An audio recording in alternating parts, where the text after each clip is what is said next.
Michael Appleton is the new man in charge at Charlton, and we shall be watching his side for the very first time today, where hopefully we'll be seeing the green shoots of recovery after what has been a difficult start to the season, in what is the first game back after the international break. Well, Appleton's side is at the Lamex Stadium today to take on a Stevenage side sitting top of League One. Steve Evans' newly promoted outfit have been a surprise package so far this season, losing just once from their opening 7 league matches. With less than 30 minutes until kick-off and a week off for the international break, plenty to discuss. Here is just a taster. We'll hear for the first time from the new head coach, Michael Appleton, who spoke to Charlton TV ahead of today's game. Technical director Andy Scott will be on to explain the appointment and what he wants to see from Charlton moving forward. And we'll speak to left-back Edun, who played the best football of his career to date under Appleton at Lincoln. Well, it's a very warm welcome to everybody here on what has been a beautiful Saturday afternoon here in South East London. What are you laughing for? Why are you laughing? Pub weather. Pub weather. OK, we can be there later. Look at him, he's cooking already. Down the pub. There's an important game to go through first, Brownie. What are you talking about? And look, if you haven't got your match streaming pass as yet, please do. Just £10. Well, hopefully we'll be witnessing the start of the new Appleton era with a win. Curbs and Brownie, good to see you. I have to say, Curbs, well, both of you as well. A few rounds of golf, a night out with the girls as well. I've actually seen both of you more than I've seen my missus with the golf as well. Well, Trip to Wapping. What's it called? Smiths of Wapping. Yeah, what area is that? What do you mean, what area is it? Yeah, it took me right off the London Bridge. London Bridge over the thing. Went Went right. right. Bridge. Never been that way off. Always left. You got a moody cabbie. Yeah, Well, I bet you was watching that clock going like mate, Sweating started off at 5. No wonder you was all right when you got in. No wonder you was all right when he arrived. I tried to phone Dean Pestered. you working tonight, mate? Sweating more than you were doing that coffee just a little bit earlier anyway. Shall we talk about football, shall we? And Michael Appleton has arrived. So how do we feel about the appointment? I must admit, at first when Dean got let go, I was a bit surprised. Simply because he came in with the consortium, you know, Charlie Meffin and etc. But something I understand, you know, the results and etc. So it was a big decision, I think, to let him go. And then they had to start the process, which ain't that easy. And suddenly we're getting knockbacks from managers, you know, where it's publicised that we've been trying to talk to him or want to talk to him or etc. etc. So, yeah, to learn Michael. Listen, they know him a little bit, I think, previously.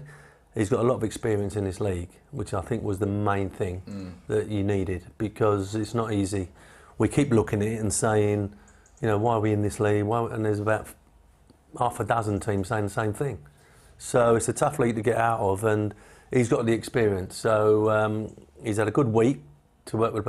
The thing is, the window's closed, so he couldn't bring any players in. But, you know, he's had a week to work with the players, and it'll be interesting to see his team. Yeah, he's had a lot of he's got a lot of experience in this division, but also he's got had a lot of success with improving youngsters, and you think that was one of the main reasons as well. It's got to play a factor, surely. You know, we've got a stream of youngsters coming through, and all they've done. So I'd be astonished if that wasn't part of, you know, the interview process, that managers were asked questions about development. So you know, he ticked all the boxes, and he's in charge, and he's got quite a tough start, to be fair to him, you know, in terms of the changes that you're going to announce. Well, before we talk about today specifically, let's talk about the general thing. What kind of job does he have in his hands?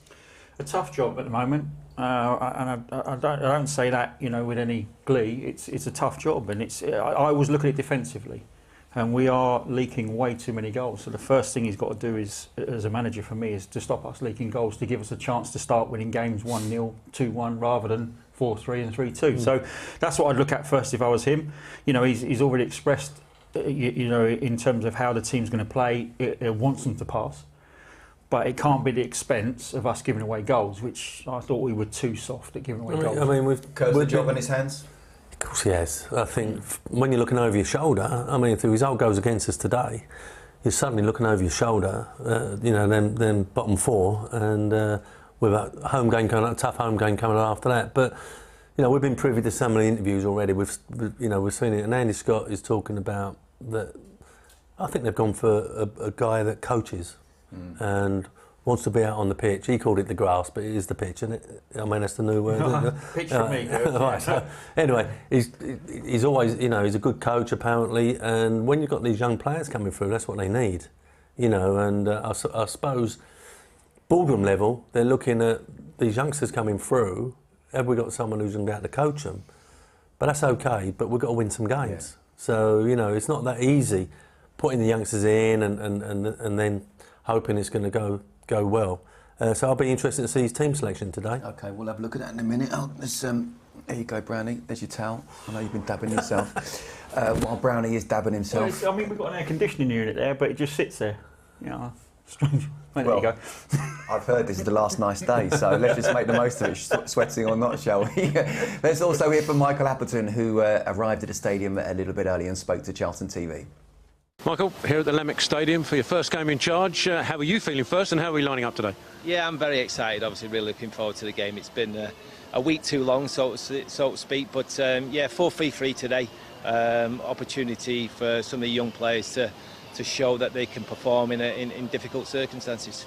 Any surprises to the lineups that the fans might not expect when they come here? Potentially young James at right back. I think he just gives us that little bit extra presence, and we've had one or two issues with Nathan, etc. So yeah, I think that's probably the only one that'll be a real surprise to people. We're going three up top. How are we lining up in the front line? Yeah, obviously Corey one side, Tyrese the other, and Miles through the middle. Alfie got a bit of a knock to the face with a ball on Tuesday in training, and the report come back as a mild concussion. So from a protocol point of view, obviously he needs to have 7 days for the incident. So I believe the medical people are telling me. So unfortunately, something that we could have done without, if I'm being honest. But yeah, all I would say is that he's fine now, and he's you know, able to train at some point next week and hopefully available for Wycombe. Your first week in charge, you've had a fair bit to deal with then from a squad point of view, but you're still encouraged, still positive for the trip here? Yeah, absolutely. You know, the players are in good spirits. We've had a good week's training. They know what's coming at them today. The reality is Stevenage is the top of the league for a reason, and we've got to make sure that we compete first and foremost. If we do that and I'm capable of doing that, I think we can cause them a few threats. And in a strange way, the physical threat that you're going to get faced with today, the fact that you've got James on the right and Miles up top, will that help out? I think it will. I think we do need some physical presence today. There's no doubt about it. But what I didn't want to do is detract from what we're about. You know, I want to help to develop these players and get them to play through the thirds when they get the opportunity to. And I'm sure they'll get that at times today. But it probably won't be probably it won't come as much and as quick as it probably would in various other games that we're going to face throughout the season. But we mean that with all sort of due respect to what Stevenage bring to the table. And it's a glorious day, as I've already mentioned, and we're going to have a glorious backing behind me and in front of you this afternoon. How important could that be? Yeah, really looking forward to it. Can't wait. I mean, obviously, you know, they'll be well backed here today. I believe it's a full house, but to see, you know, the away stand fully sold out, hopefully getting behind the boys for, I was going to say 90 minutes, but it's about 100 minutes now, isn't it? But yeah, no, that'll be a fantastic experience for the players, and hopefully we can give them something to shout about, and hopefully let them go home with a smile on their face and 3 points. Thanks, Michael. Good luck. Looking well, and isn't he, Michael? He looks like he could still play, to be fair to him. But two changes from the Fleetwood win a couple of weeks ago. James Abankwah comes in at right back for Nathan, who has a minor quad injury. And Miles makes a first start of the season with Alfie having concussion. So it's interesting, Curbs. It's, you know, probably more enforced changes rather than radical. Yeah, I mean, Alfie may. I mean, we've been sitting there for the last 3 or 4 weeks saying, what are we going to do if Alfie May gets injured? Because Miles is out and Chucks is out. So it's a great relief, I think, that Miles is back. We'll have to see, you know, if he runs out of steam or not. But yeah, we've got a replacement. So listen, he's had a week to train with the boys. They're going to come up against something that perhaps only 1 or 2 teams in this league preach, and it's very successful. We know the manager, the way he wants to plays football, and it's difficult to play against. Yeah. And you know, I would imagine Michael, apart from perhaps working hard on what Stevenage can offer, has perhaps flipped it a little bit and spun it what we can do, because you do get, when you play this sort of team, you get caught up in what they do, But eventually you've got to do what you do. Yeah. Brown, it would have been interesting to see what he'd done if Alfie was fit and how we would have fitted him into the side and the system would have played. But, you know, Curbs obviously has been there, seen it, done it, bought the T-shirt. But they are very direct. And this season, quite often, we've needed 3 or 4 to win a game, haven't we? Yeah, and they're going to put you under pressure individually across the pitch. They're not a side that's going to stand off. You know, I think he barks on the sideline and he's all in, isn't he, Steve Evans? Let's be honest. He gives everything on that sideline. He expects his team to be the same, and the players that he brings into the building are a certain way. They're not going to let up physically. They are very strong from set pieces. You know, they work on the percentages, is what they do. You know, from a coaching's perspective, they will put balls in the areas that suit them. So is this the team picked that can deal with that? No, I think what you're seeing in terms of the team we've picked is continuity. With the changes that are made, I actually think it's not a bad change in terms of the right back were coming in, because I just felt maybe we did need a little rest there, and obviously Miles coming. I don't think Miles is probably ready to start. If we're honest, he's been out a long time, but with the concussion, you know, and obviously with concussions, they're over compensating, I think, now, just in case, because there is, you know, immediate. You wouldn't have played a game, would you? If we were to I know I speak like I'm it does explain but, a few things. Yeah, no, but they have to be very cautious on concussion. We're a bigger side, do you think? Are we the bigger side? We're a bigger side than last week. Absolutely. With Alfie and Miles changing, you've got a big advantage there. But they're going to have to deal with that, whatever. That's not something that's going to be new to these guys going out on the pitch today. They're going to know about Stevenage. They're going to have worked on Stevenage all week. They would have seen videos of Stevenage. They know they've got to match that side. And Curbs is absolutely right. Once you've matched that side of it, and you've got to do it for the 90 minutes. It's no good doing it for 45, because they just unpick you. They're very good at getting first contact and second contact on set pieces. That's what they're very good at, and they don't let you out. So they ring the box and they keep you in, and they put balls back in, and it's over and over again, and you have to deal with that for 90 minutes. And just a final one here as well. Good to see Chucks on the bench there, because Miles probably won't last. Well, he won't last 90 minutes. I'm pretty sure. Bobben's there as well, but you know we've got Chuck's back, who can be, even if it's 20 minutes, a nightmare to play against, can't he? He can change a game, we know that. And that's why I think Dean will be sitting there now thinking, blimey, them two are back, I've left, suddenly them two have come back. It makes it a little bit different, you know, where they was both out all season while Dean was here. OK, it's another full League One schedule this afternoon. And some tasty ties to get stuck into. 2 big sides go head-to-head near the top of that list as Derby host Portsmouth. 4th-placed Exeter take on Cheltenham. Last time out would beat Fleetwood, and following that game, Scott Brown was dismissed. Lee Johnson is their new manager and faces a difficult home game to begin with against Oxford. Leyton Orient won during last week's international break and we're looking to back that up in a tough fixture away to Peterborough. Reading were deducted points.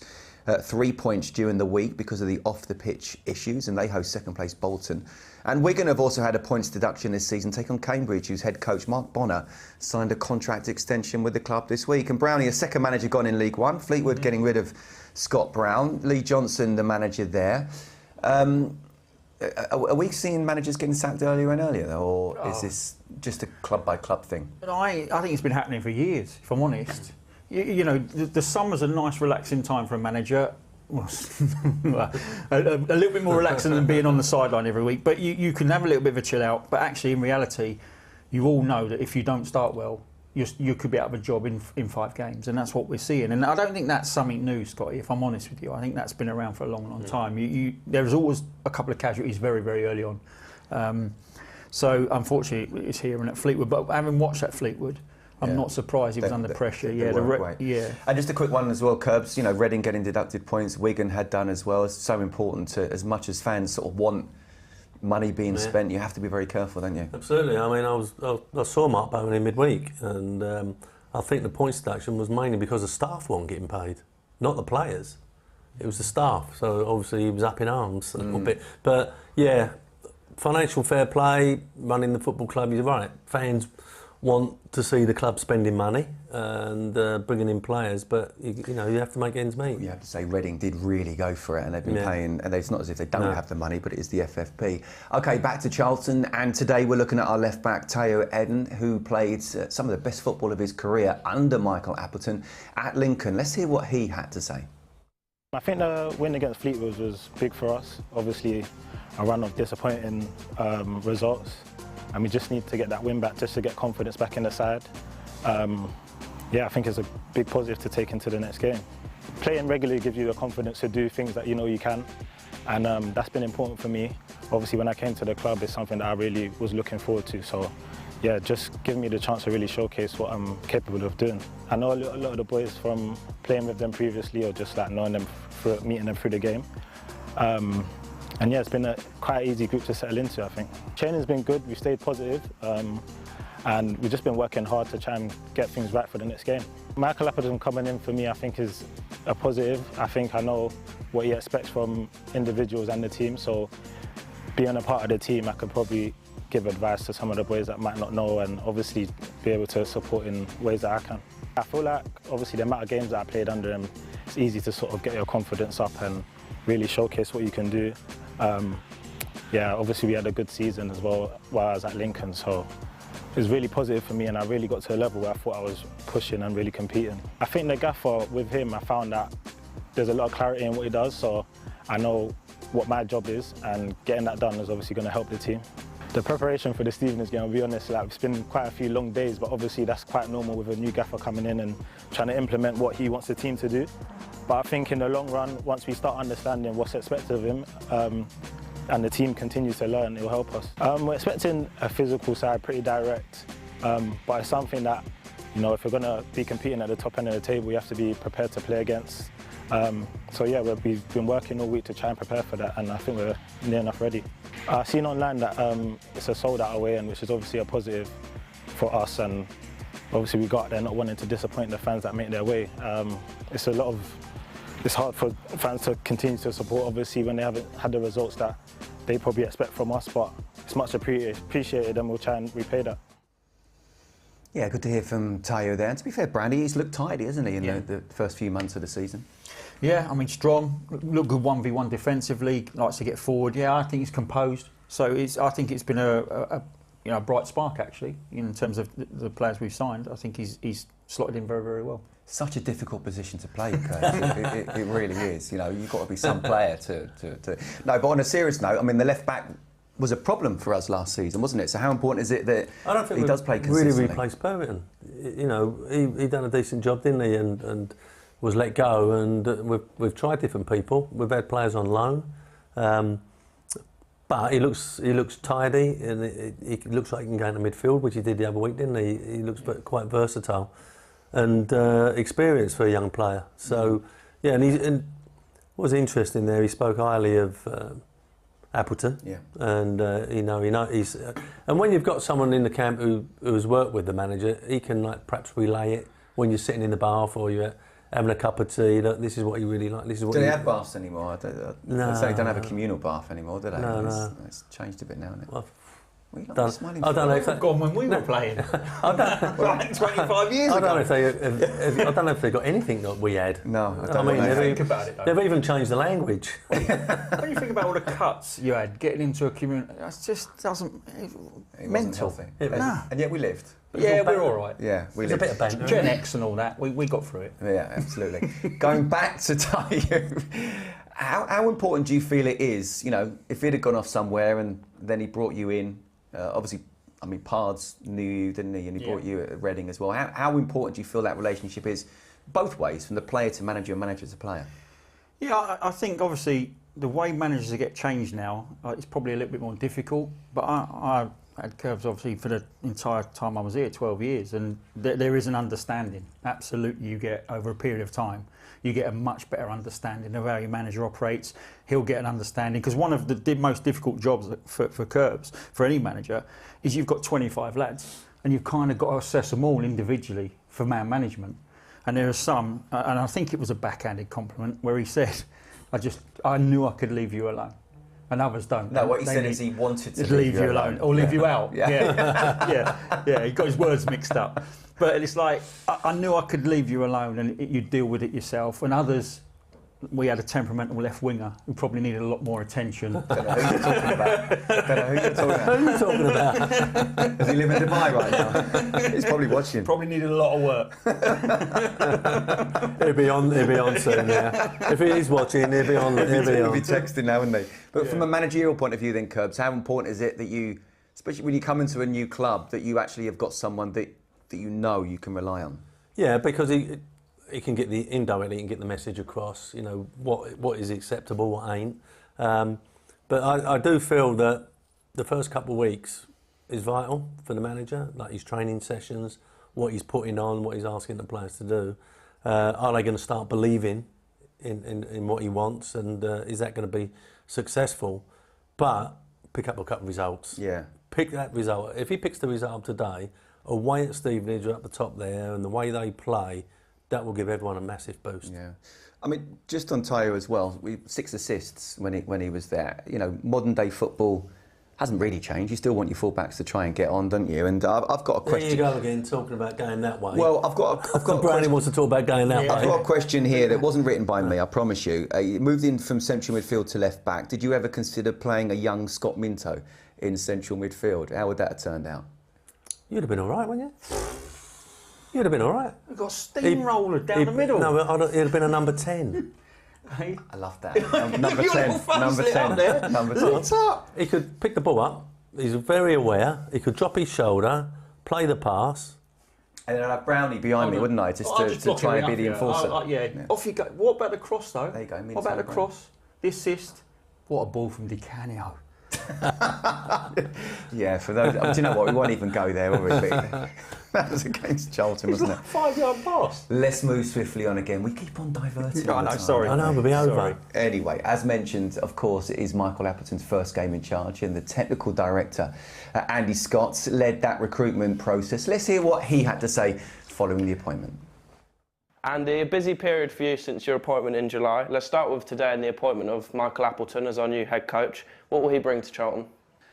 Well, he's a very good coach. Every person we spoke to that had worked with him or worked for him and he'd worked for was very complimentary about his work on the grass. We knew the type of coach that we wanted to bring in. Obviously, the transfer window's shut, so they've got a group of players they're going to have to work with. So it was important that we had a clear idea of the type of person that we wanted to fit with the squad that we've got. And Michael, ticked all those boxes. And Michael's come in as head coach rather than manager. How do the two roles differ? Well, a manager is probably a little bit of a sort of old school way of looking at it, where a manager sort of generally is in charge of recruitment, charge of the whole of the staff and recruiting everybody, as well as the coaching and the managing their staff. And I think that modern way of being a head coach is that you look after the group that you've got and your immediate staff, and are allowed to do your work on the grass. And my job is to take your responsibility for all the other stuff that would get in his way and stop him, being able to progress our players and develop them. So, he wants to be on the grass. He wants to coach. He's a very good coach. He finished his playing career very early, but had an idea that he wanted to coach, and has had a very strong coaching career since then. So, it fitted well with the model of what we want for the football club, and he was very happy to fit into that. What are you hoping Michael can achieve here at Charlton? Well, we want to get promoted. I spoke to the players on Thursday, knowing that the decision was going to be made on the coach, and Michael was going to be coming in, and didn't name Michael's name, but said that this can't happen anymore. Today's the last day that we are a losing club. We've lost 6 games out of 8 in anyone's book. That's not acceptable. It's not acceptable for this football club. Shouldn't be acceptable for any football club. But if we are going to achieve anything, the losing habit has got to stop, and we've got to start having a mentality that means that we can win. Michael will bring that, and we need to make sure that the players understand that, so that every day in training, when they're on the grass, they will be expected to perform to their best, and show that winning mentality, and show the application that we all want to be successful. This club stood still for too long. It's not good enough. We've been here 6 weeks. Obviously, with Dean leaving, it's put a bit of a spanner in the works in terms of the timescale of how we wanted to move things along. But my job now is to put my mark on this football club, and us as an ownership group is to start improve in all areas to bring it to the level that it should be. And actually the last 6 weeks have probably allowed us to see a lot of things that we were probably pretty sure that we wanted to change, but now we're definite that we want to change things and improve things.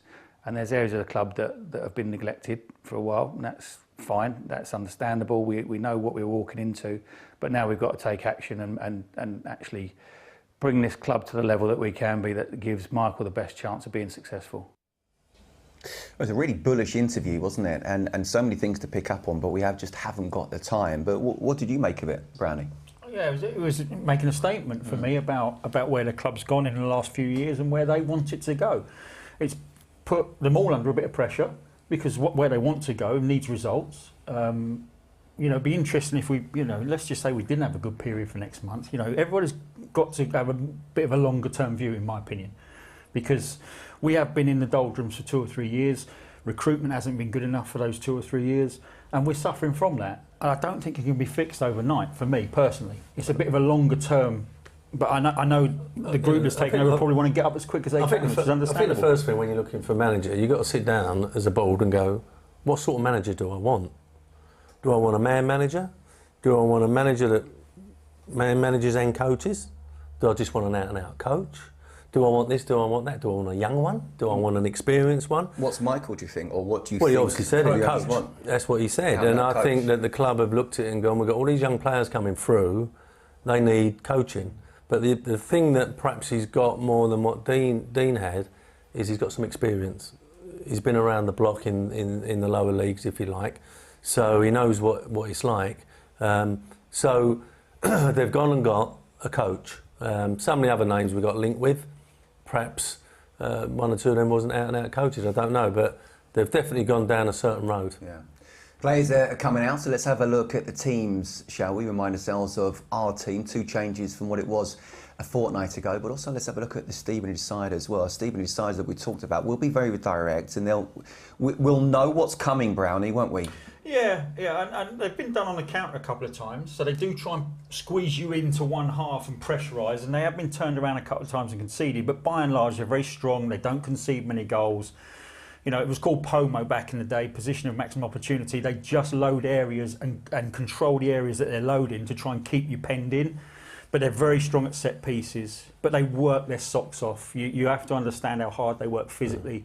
And they've come a long way in a short space of time. If you go back to the pandemic, Scotty, they were bottom of the league. Yeah, I think for the older viewers, they're like a bit like Wimbledon or Bolton, and you've got to combat that. I tell you what, as well, there's been a few issues between Steve Evans and Michael in the past.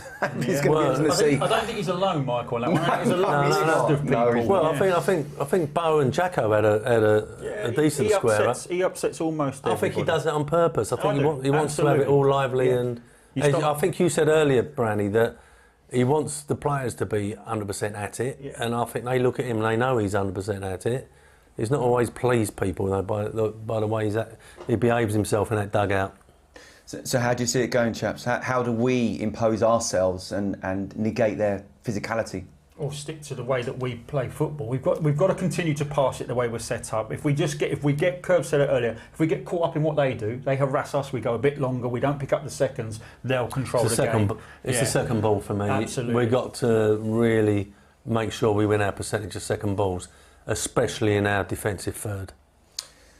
OK, we will be having a moment's reflection for the Libya flood victims, which obviously was absolutely horrendous what happened as well, but it is Michael Appleton's first game in charge where hopefully we can get all 3 points. But first, let's just pause for the victims of the floods in Libya.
Very well observed indeed. Just a reminder for those at home watching on YouTube, you still have time to get your live streaming pass for just £10 to be able to watch Charlton TV's production of today's game if you are living outside of the UK. Listen, this is going to be tough, but we can be up for it if physically we are ready. Michael Appleton's first game in charge at Charlton is away to Stevenage. And let's see what happens. Time to hand over to this afternoon's commentary team. A very good afternoon to Terry Smith and Greg Stubley. Thank you, Scott, and thanks, Brownie.